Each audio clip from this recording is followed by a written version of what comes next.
One of the things we talk about a lot is trying to cap our opponents getting to the river. And the way we often do that is we can take a small size where opponents are incentivized to raise off their strong hands. So then getting to the river, they have kind of a weak range. Bluffing them on the river is going to be so much more profitable. Hands of the week.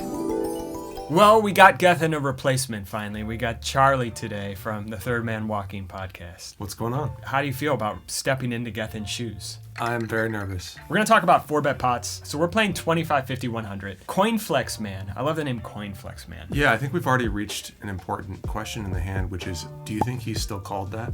There's no way. He opens to 300 in the cutoff. Henry is going to 3-bet on the button to $800. So he chooses a small size here, just aware the Coin Flex Man is playing relatively short. And this is the first decision point here. It comes around to us in the small blind. You can't see our cards, or my cards. Why do they say our and we? I don't know. It's a strange thing. I have ace queen offsuit here, and in a cutoff versus button configuration, can you kind of talk about your strategy when there's an open and a 3-bet in front of you and you're deciding how to continue? I think an important part of that question would be, do you want to have cold calls? And I think your strategy and mine is to not have cold calls. Why would you not want to have cold calls here? You presumably would want to 4-bet hands like aces or kings, and I hate to be going to a flop, having a lot of pretty good hands, but not having the best hands in there. And also, if I'm going to have cold calls, it's then kind of a mess when the original opener decides to 4-bet. One of the things that makes it so difficult when you start trying to implement a cold call range to a 3-bet is now all of a sudden your range looks very constricted and defined, and you just have a lot of hands like 9s, 10s, jacks, ace king. Then when you cold 4-bet, you're very easy to play against because you just have aces, kings, maybe ace king suited. So can you kind of just define what your cold 4-bet range would look like here in terms of hands? Big pairs down to pocket 9s or so, maybe pocket 8s. Suited aces down to ace 9 suited, probably something like that. Ace king off, ace queen off, king queen suited, maybe king jack suited.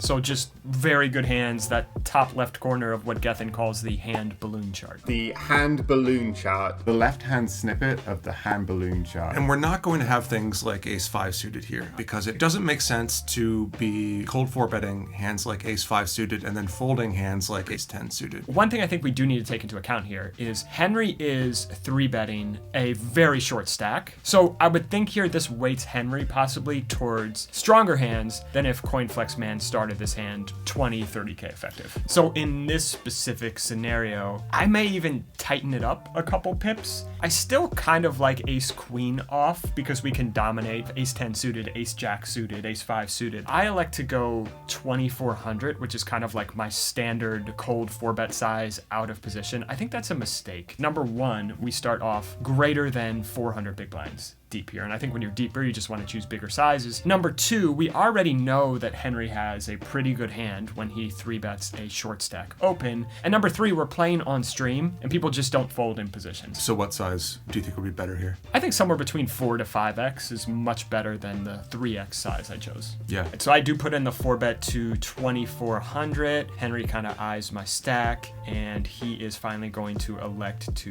put in a call. We're gonna go to a flop. Pot is 5300 here. King 7 deuce. So in a lot of scenarios, we teach that when you're the preflop raiser out of position, you should check very frequently. But I know that you feel that in this spot, this is not one of those pure check spots. Why is that for you? One of the reasons we like to check out of position when deep is because in position players stab too much and they give away their hand strength occasionally with their bet sizing. Two things are going on here. One, it's a 4-bet pot, so this board is not going to be overstabbed on a king high board. Number two, Henry's a strong player. He's not going to be giving things away when he's playing against another reg in a hand with his bet sizing. And I think on this board, we have all the aces. He's going to 5-bet off the aces at some frequency, 5-bet off the ace king suited at some frequency. So I think this board is just slightly better for us. And I think just putting in a range bet here is going to be slightly higher EV than checking. Yeah, makes sense. We go with a small bet here, just under quarter pot, 1200 into 53. We see Henry continue with a call. And we go to a turn. Now the turn is another king. So Henry can certainly have a lot of King X. Mm-hmm. We want to, if we can, arrange our strategy in such a way to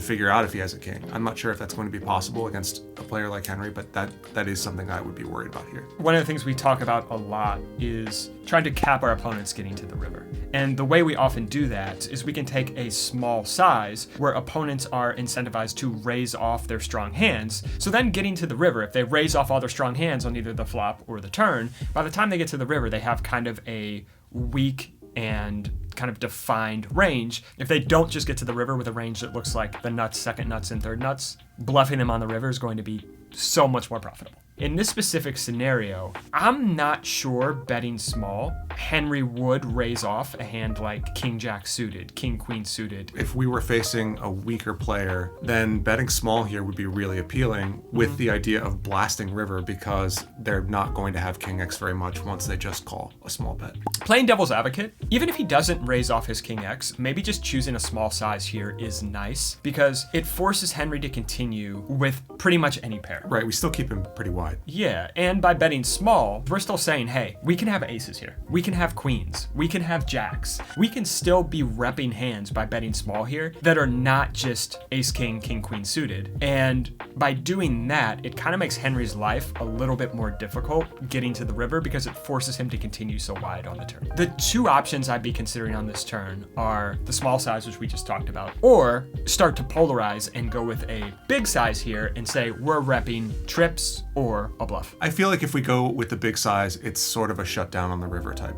situation. So we fire big on the turn and then shut down. And I'm not sure what that achieves because I'm not really sure what like a hand like pocket tens would do against that size. If we bet big here and he folds a hand like pocket tens or pocket jacks occasionally, we're kind of in no man's land on the river because what are we trying to bluff on the river? If we go with the smaller size, then I feel like bluffing the river is going to be more profitable. And so I feel like that's maybe the better option. So I bet 5K here, which I really don't like. And the reason why I don't like 5K is it's in between those two options. Usually the in-between size is the bad size. I find myself thinking about in-between sizes a lot in spots where I'm not exactly sure what I want my bet to do. When there's some competing factors and I'm not exactly sure what's going on, that's when my brain goes to, okay, maybe we should bet 2/3. That's not to say that betting 2/3 or betting 3/4 is always bad. For whatever reason, 3/4 or something might just be a good size for value against whatever you think your opponent is doing. But I just like to know why I'm doing things. What happens if I bet small? What happens if I bet medium? What happens if I bet big?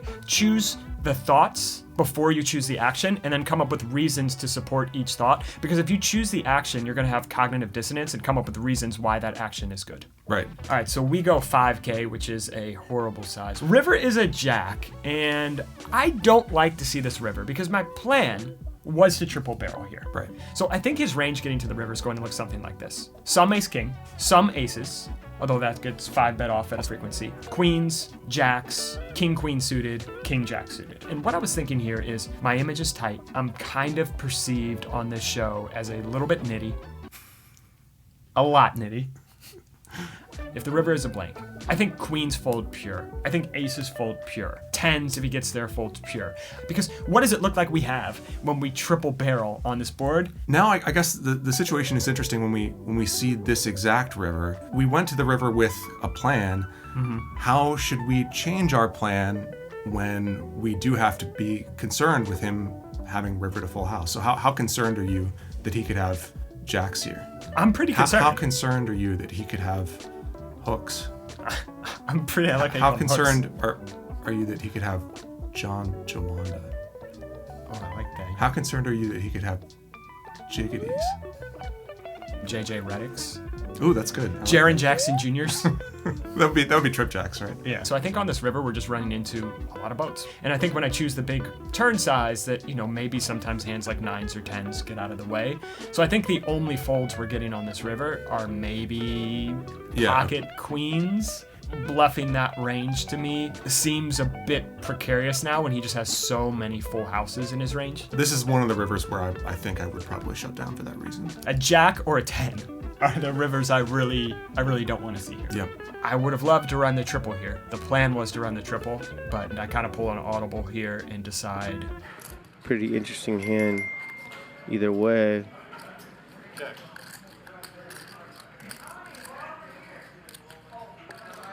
I don't see any reason for Henry to bet these 9s. Ace queen? What does he have?